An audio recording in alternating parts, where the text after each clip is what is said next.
Hello students, আশা করি সবাই ভালো আছো আর বাড়িতে মন দিয়ে অবশ্য পড়াশোনা করছো। আজকে আমরা ভেক্টরের যে যোগের সূত্রটা, ভেক্টর অফ অ্যাডিশন সেটা নিয়ে আমরা কিন্তু আজ আলোচনা করব। তো ভেক্টর অফ অ্যাডিশনটা কি? দুটো ভেক্টরকে আমরা যোগ দেওয়া কিন্তু আজ আমরা শিখব। দুটো ভেক্টরকে যে অ্যাড করতে হয় কীভাবে সেটা কিন্তু আমরা আজকে শিখব। তো আজ মাধ্যমিক কিন্তু হবে এবং উচ্চ মাধ্যমিকও হবে, এটা কিন্তু যা খবর পাওয়া যাচ্ছে এখন অবধি। তো তোমরা ভালো করে বাড়িতে অবশ্যই পড়বে। যারা মাধ্যমিকের ব্যাচ ক্লাস 10, ফিজিক্সটা কিন্তু অনেকটা আমাদের ফিজিক্যাল সায়েন্সটা অনেকটা শেষ করে দেওয়া হয়েছে। কিছু কিছু টপিকের উপর আলোচনা করব। আর 11টা আমরা ধীরে ধীরে এগোচ্ছি। 11টা শেষ হয়ে গেলে 12টা শুরু করব। 12টা মাঝে মাঝে আমরা দিতে থাকবো কিছু কিছু। তো আজ আমরা ভেক্টরগুলো, এর আগে আমরা অনেকটা কিছু দেখিয়েছিলাম ভেক্টরটা কীভাবে, বেসিক জিনিসগুলো। তো আজকে ভেক্টরটা অ্যাডিশন মানে ভেক্টরটা যোগ করে কিন্তু আমরা আজ শুরু করব। তো চলো শুরু করা যাক। তো ভেক্টর অ্যাডিশন তোমরা দেখতে পাচ্ছ যে ভেক্টর অ্যাডিশনে যেটা করা যায় সেটা হচ্ছে ভেক্টরের ত্রিভুজ সূত্র দিয়ে।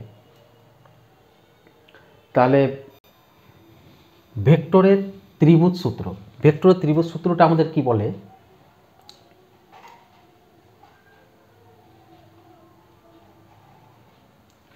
দেখো, ভেক্টরের ত্রিভুজ সূত্র অ্যাডিশন, দুটো ভেক্টরকে আমরা যখন যোগ করতে যাব তখন কিন্তু আমাদের ভেক্টরের ত্রিভুজ সূত্রটা অ্যাপ্লাই করতে পারবো আমরা। তাহলে ভেক্টর ত্রিভুজ সূত্রটা কি বলছে দেখো, একটি ত্রিভুজের ক্রমানুসারে গৃহীত দুটি বাহু দুটি ভেক্টরের মান ও দিক সূচিত করলে বিপরীত ক্রমে গৃহীত তৃতীয় বাহুটি উক্ত ভেক্টর দুটির লব্ধির মান ও দিক নির্দেশ করবে। তাহলে এটা হচ্ছে ভেক্টরের ত্রিভুজ সূত্র। এর সামনে কি করতে পারি? ভেক্টর অফ অ্যাডিশন আমরা প্রয়োগ করতে পারি। কি? ভেক্টর অফ অ্যাডিশন মানে যোগের সূত্র। যোগেরও সূত্র বলা হয় একে। এটা মনে রাখতে হবে যে ভেক্টর অফ অ্যাডিশন মানে আমরা দুটো ভেক্টরকে যোগ করতে পারি। কিভাবে যোগ করতে পারি আজকে তাহলে দেখা যাক। সেটা কি হচ্ছে? ত্রিভুজ সূত্র দিয়ে কিন্তু আমরা অ্যাপ্লাই করতে পারি। এখন দেখো একটা ভেক্টর আমার আছে, এটাকে ভেক্টরকে নাম দিলাম আমরা কি? এ ভেক্টর। ওকে, এ ভেক্টরের এটা এ ভেক্টর। আর একটা ভেক্টর ধরো এরকম করে আছে। ওকে, এটাকে আমরা কি দিলাম? B vector. এই দুটো ভেক্টরকে আমরা কিন্তু আজকে যোগ করব। দুটো ভেক্টরকে আমরা যোগ করলে কি পাবো দেখি। তার মানে এ ভেক্টর এবং বি ভেক্টর এই দুটো ভেক্টরকে আমরা অ্যাড করছি। তাহলে কিভাবে অ্যাড করব?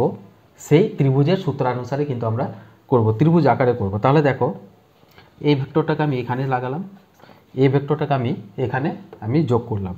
তাহলে এই ভেক্টরটা এভাবে চলে গেল। তাহলে এটা হয়ে গেল এটা। তাহলে এটা এ ভেক্টর ছিল,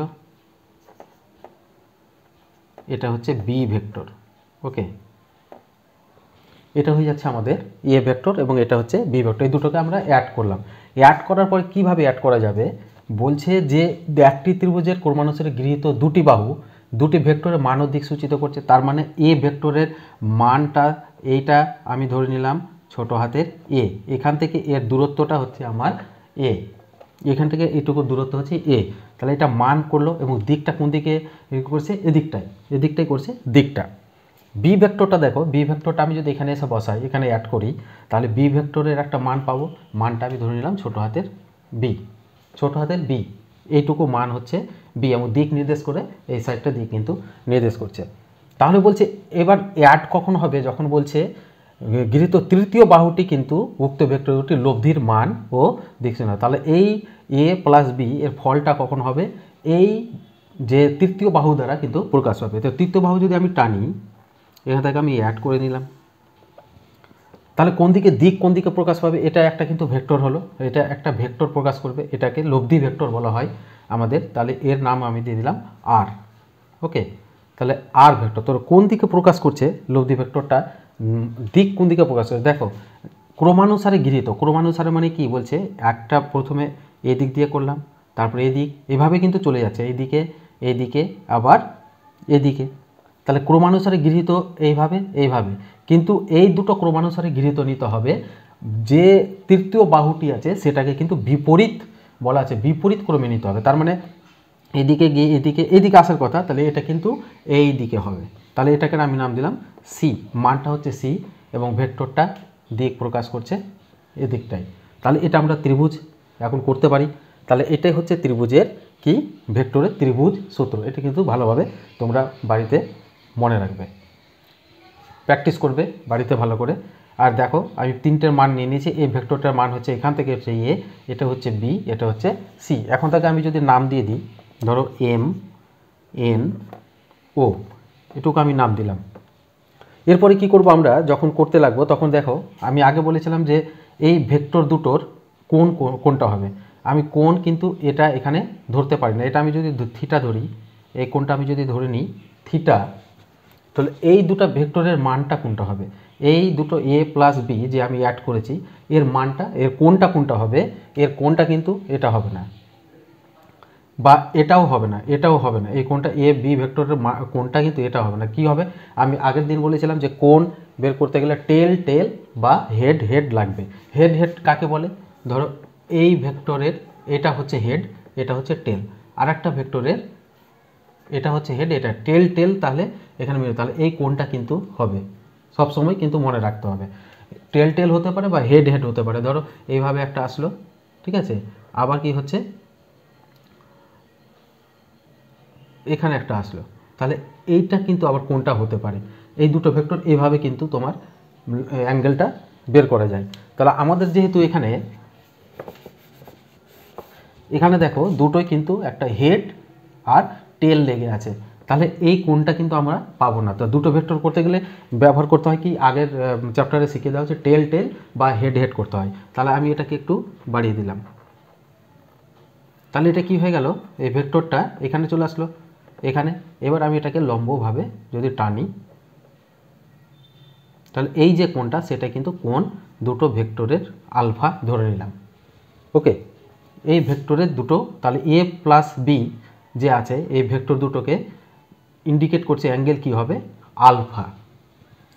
তা আলফা অ্যাঙ্গেলটা হবে, তাহলে এই আলফা অ্যাঙ্গেল ধরে আমরা কিন্তু এর সূত্রটা আমরা বের করতে পারি।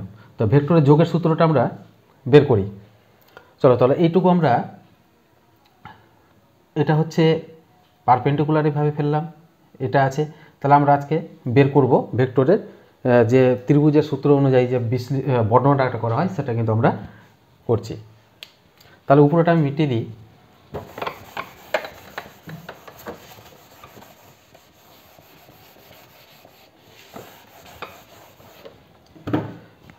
দেখো এখানে বর্ণনাটা আমি করে নিচ্ছি।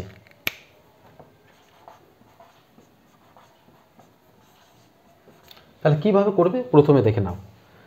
এখানে দেখো একটা আলফা, এখানে আলফা যে দেওয়া আছে তার মানে এর মানটা কত হবে এবং এর মানটা কত। এখানে আমি যদি ধরলাম পি, এটার নাম মান ধরে নিলাম আমি, এখানে বিন্দুটার নাম দিয়ে দিলাম পি। তাহলে এখানে একটা ত্রিভুজ পাওয়া গেছে, দেখো এন ও পি ত্রিভুজ। তাহলে এন ও পি ত্রিভুজ থেকে পাই, এন ও পি ত্রিভুজ থেকে পাই।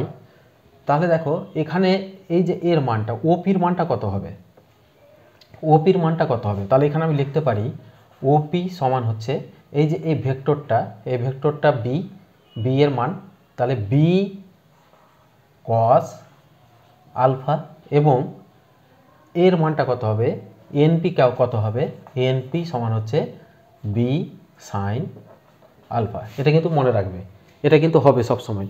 কেন হবে দেখো, আমি একটা শর্টকাট পদ্ধতি করে দিচ্ছি। এখানে যে কোনো দুটো ভেক্টর যদি এইভাবে হয়, তাহলে ধরো এটা এ, এটা হচ্ছে বি, তাহলে এখানে যদি অ্যাঙ্গেল থাকে আলফা, তাহলে এখানে সব সময় এর মানটা হবে, এর অ্যাঙ্গেলের সাপেক্ষে এর মানটা হবে, এর মানটা যেটা হবে সেটা হবে কি এ কস আলফা, মানে এই অ্যাঙ্গেলটা যার সঙ্গে লাগানো থাকবে যেটা আছে সেটা হবে এ কস আলফা। এটা কিন্তু তোমাদের মনে রাখতে হবে। এবং এই সাইডটা হবে যে কোণের অপোজিটে যেটা আছে সেটা হয়ে যাবে তোমার এ সাইন আলফা।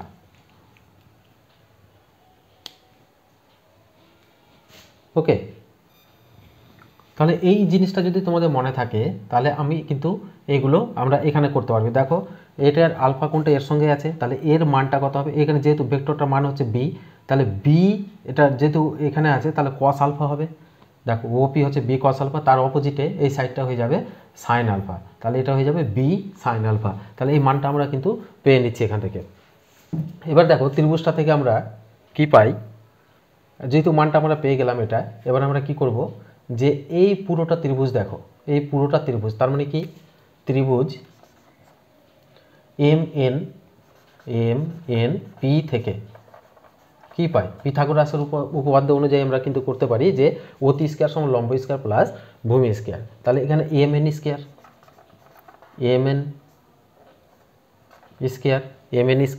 এটা দিলে এম এন স্কয়ার লিখতে পারি, সমান কি হবে, এটা লম্ব স্কয়ার প্লাস ভূমি স্কয়ার, তাহলে এন পি স্কয়ার প্লাস এটা হচ্ছে এম পি এর স্কয়ার, এটা আমরা লিখতে পারা যায়।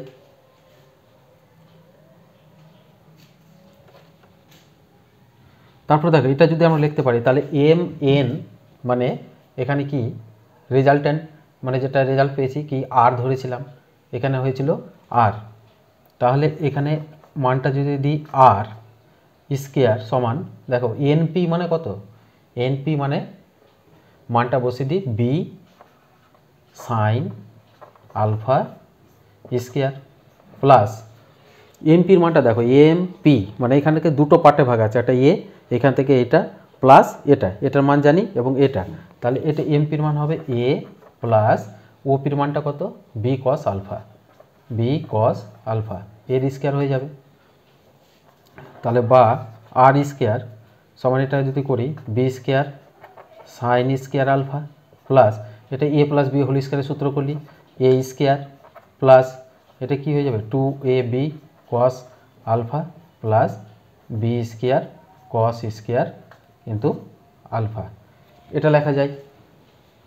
তাহলে বা আর স্কয়ার সমান দেখো এখানে এ স্কয়ার আছে, এ স্কয়ার এখানে দেখো বি স্কয়ার আর বি স্কয়ার কমন নিলে sine square alpha plus cos square alpha থাকলো, sine square alpha plus cos square আলফার মানটা হচ্ছে 1, তাহলে শুধু পড়ে থাকলো কি বি স্কয়ার প্লাস এখানে কি পড়ে থাকলো 2ab cos আলফা, এটাই আমাদের সূত্র। এটা কিন্তু তাহলে আর এর মানটা আমার পাওয়া গেল, এটা আর সমান কি হবে রুট ওভার দিয়ে এটা করে নিলে কিন্তু আর এর মানটা পাওয়া গেল। আর এর শুধু আমাদের লব্ধি বলের মানটা কিন্তু আমরা এখানে পেলাম, লব্ধি বল। এবার দিকটা আমাকে করতে হবে, দিকটা কোন দিকে যাচ্ছে, তাহলে এই যে এ ভেক্টরের সঙ্গে থিটা কোণে যাচ্ছে, তাহলে এ ভেক্টরের সঙ্গে যদি থিটার মানটা যদি বের করতে পারি যে কত ডিগ্রি কোণে আছে, তাহলে কিন্তু আমরা দিকটাও প্রকাশ করতে পারবো লব্ধির। তাহলে দিকটা আমরা থিটাটা বের করার চেষ্টা করি। তাহলে এখানে দেখো আমরা কি জানি যে এই ত্রিভুজটা আমরা দেখি, পুরো এমএনপি ত্রিভুজ থেকে পাই এমএনপি ত্রিভুজ এমএনপি থেকে কি পাবো ট্যান থিটা করে নিই, ট্যান থিটা। তো ট্যান থিটা যদি করি, তো ট্যান থিটা যদি করা যায় তাহলে কি হবে যে এটা বাই এটা লিখতে পারি, এটা বাই এটা, তাহলে এটা হচ্ছে এনপি বাই এমপি লম্ব বাই ভূমি, তাহলে বা ট্যান থিটা সমান এনপির মান কত আছে, এনপি আমি আগেই বলা আছে যে বি সাইন আলফা আর এর মান কত এ প্লাস বি কস আলফা, এ প্লাস বি কস আলফা। এমপির মানটা কত, এমপি মানে এমও প্লাস ওপি, তো এমও এর মান হচ্ছে এ আর ওপির মানটা হচ্ছে বি কস আলফা, তার মানে a plus b cos alpha. তাহলে থিটার মান কত হবে tan inverse b sine alpha by a plus b cos alpha. এটা একটা সূত্র কিন্তু আমাদের মনে রাখতে হবে। তাহলে আমাদের এই সূত্রটা কিন্তু ভেক্টরের অ্যাডিশন মানে ভেক্টরের যোগের সূত্র থেকে কিন্তু এই সূত্র দুটো কিন্তু করা যাবে। তাহলে তোমরা একটু বাড়িতে ভালোভাবে প্র্যাকটিস করো যে ভেক্টরের অ্যাডিশনটা কীভাবে করবে, সেটাকে বলে ত্রিভুজের সূত্র, ভেক্টরের ত্রিভুজের সূত্র হয়। তাহলে আশা করি বুঝতে পেরেছো। এরপরে দিন আমরা ভেক্টরের আরেকটা সূত্র আছে সামুদ্রিক সূত্র মানে প্যারালেলোগ্রাম, সেটাও অ্যাডিশন করা যায়, সেটাও বিকল্পরূপ, এরই একটা কিন্তু বিকল্পরূপ, সেটা পরের ভিডিওতে আলোচনা করব। তো অবশ্যই যদি চ্যানেলটা ভালো লাগে সাবস্ক্রাইব করবে, আর কমেন্ট থাকলে অবশ্যই লেখা পাঠাবে। তো আজকে আসি, ধন্যবাদ।